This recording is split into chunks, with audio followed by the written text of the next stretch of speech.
Greetings everyone. Thank you for joining my channel.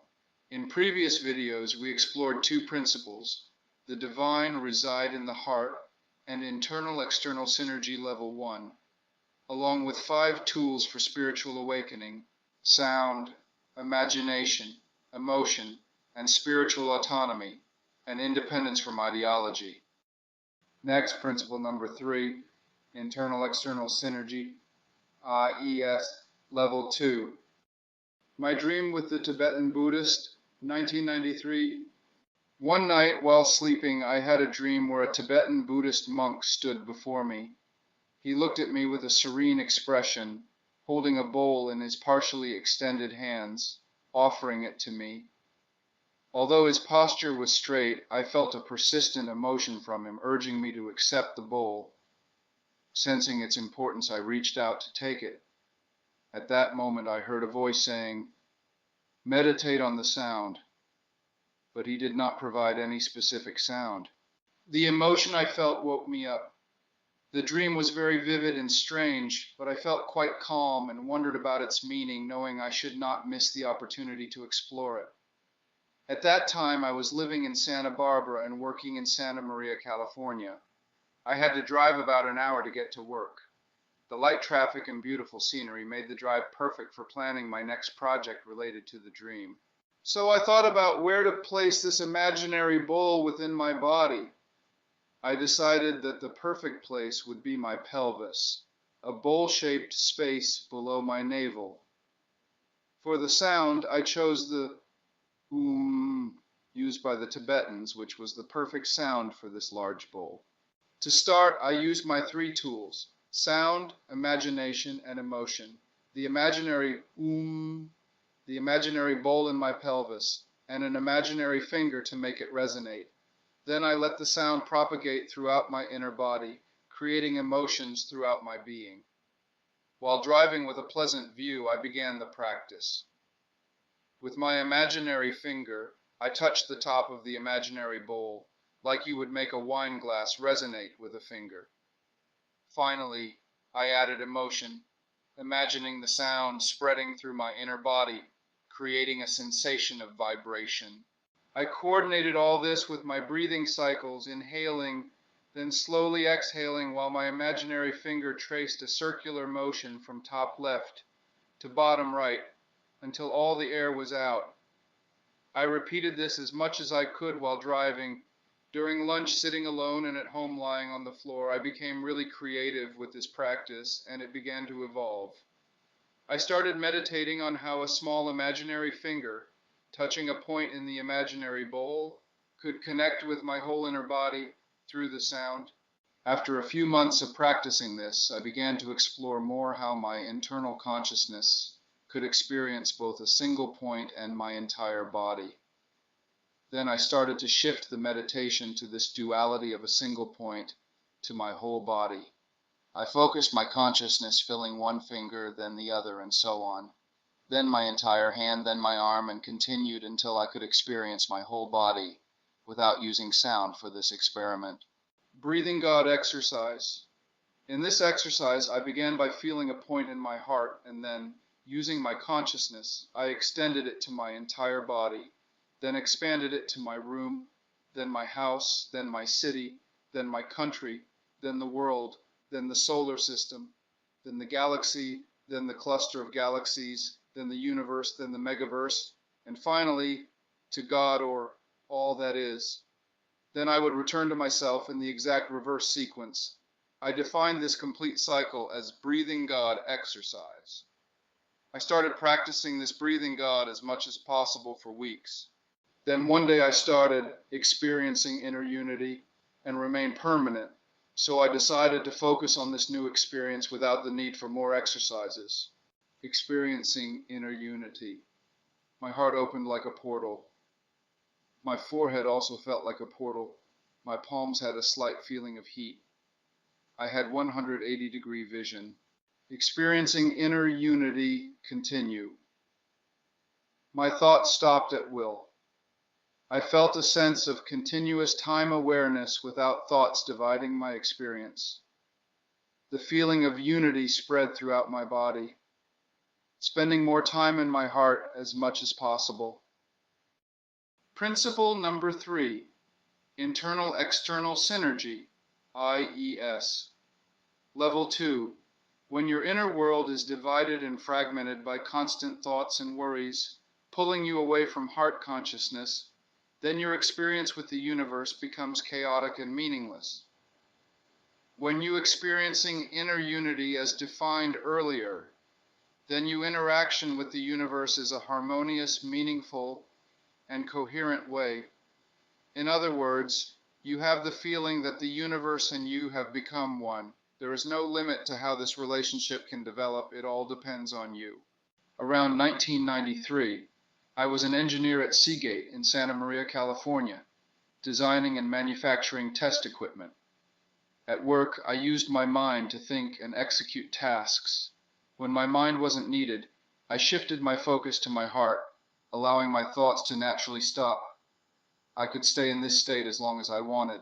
At the time, my group had a new manager, Walt W., who depended heavily on me because I was the senior engineer.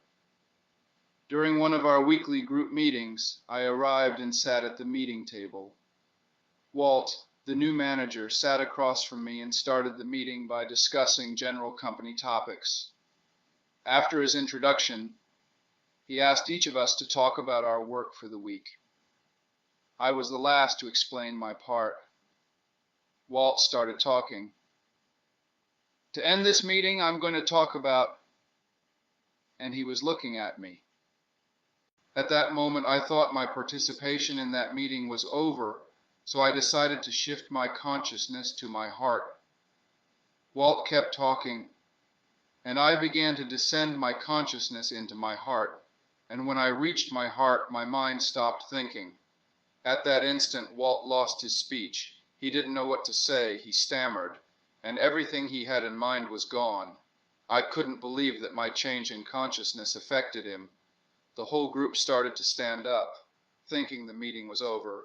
No one noticed anything, but I had a phenomenal experience. Fundamental Spiritual Principle 4, we are all interconnected through consciousness. In that moment, I realized that a shift in one person's consciousness can influence others. Years later, I was taking a Buddhism class with a Buddhist monk from Taiwan in Denver, Colorado. The class started in the morning, and the topic was the middle path of Buddha's teachings. The monk spoke on this topic all morning, and at noon we took a break to eat.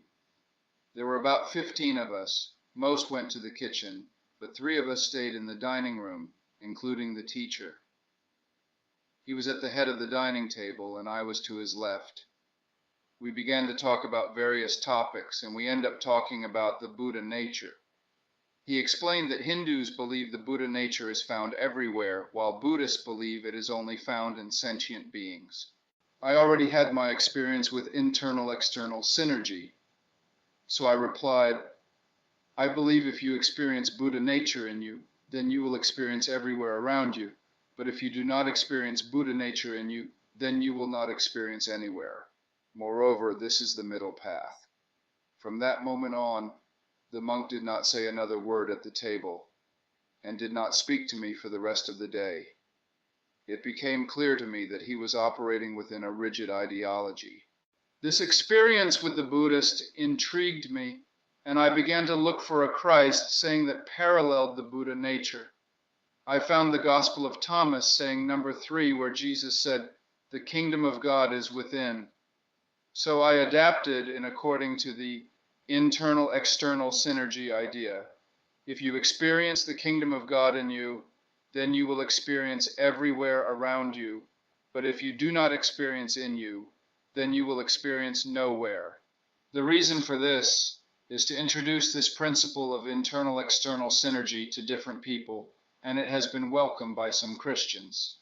In July 19th, 2024, I used ChatGPT 4o because I was curious to fully understand the saying number 3 of Thomas, as it is somewhat cryptic and I had only used a small part of it. The kingdom of God is within you. Then I asked ChatGPT, can you explain in detail the saying number 3 of the Gospel of Thomas? And it responded, the Gospel of Thomas is an apocryphal text of early Christianity that contains sayings attributed to Jesus. This text is not part of the New Testament biblical canon. Saying number 3 of the Gospel of Thomas is one of the most discussed and significant. Here it is in its most commonly accepted version. Jesus said, "If your leaders say to you, 'Look, the kingdom is in the sky,' then the birds of the sky will precede you. If they say, 'It is in the sea,' then the fish will precede you. But the kingdom is within you and outside of you. When you come to know yourselves, then you will be known, and you will realize that you are the sons of the living Father. But if you do not know yourselves, you are in poverty, and you are poverty itself." Jesus emphasizes that the kingdom of God is not a specific physical place. He criticizes the notion that it exists in the sky or the sea, highlighting that it cannot be found through external signs or locations. Interior and exterior nature of the kingdom. The statement, "The kingdom is within you and outside of you," suggests a more mystical and personal conception of the kingdom of God. It is a call to seek the divine both within oneself and in the world around us. Self-knowledge and divinity. The saying emphasizes the importance of self-knowledge. By knowing themselves, individuals will become aware of their true nature and their connection to the divine, the sons of the living Father. Critique of spiritual ignorance. The final part of the saying warns of the dangers of lack of self-knowledge, describing such a state as a form of spiritual poverty.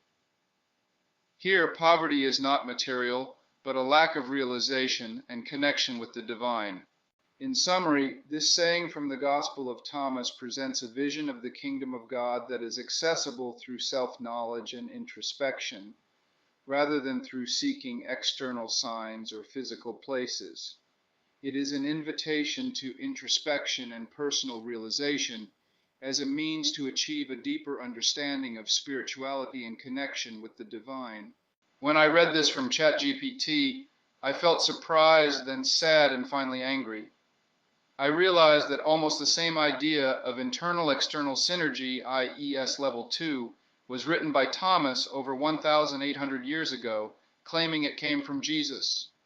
I later found that this saying is also found today in all mainstream Christian Bibles that include the Gospel of Luke. This includes Catholic, Protestant, and Orthodox versions of the Bible. However, translations may differ on whether "within you" or "among you" is used, with some focusing on the internal spiritual aspect, and others on the communal or present aspect of God's kingdom.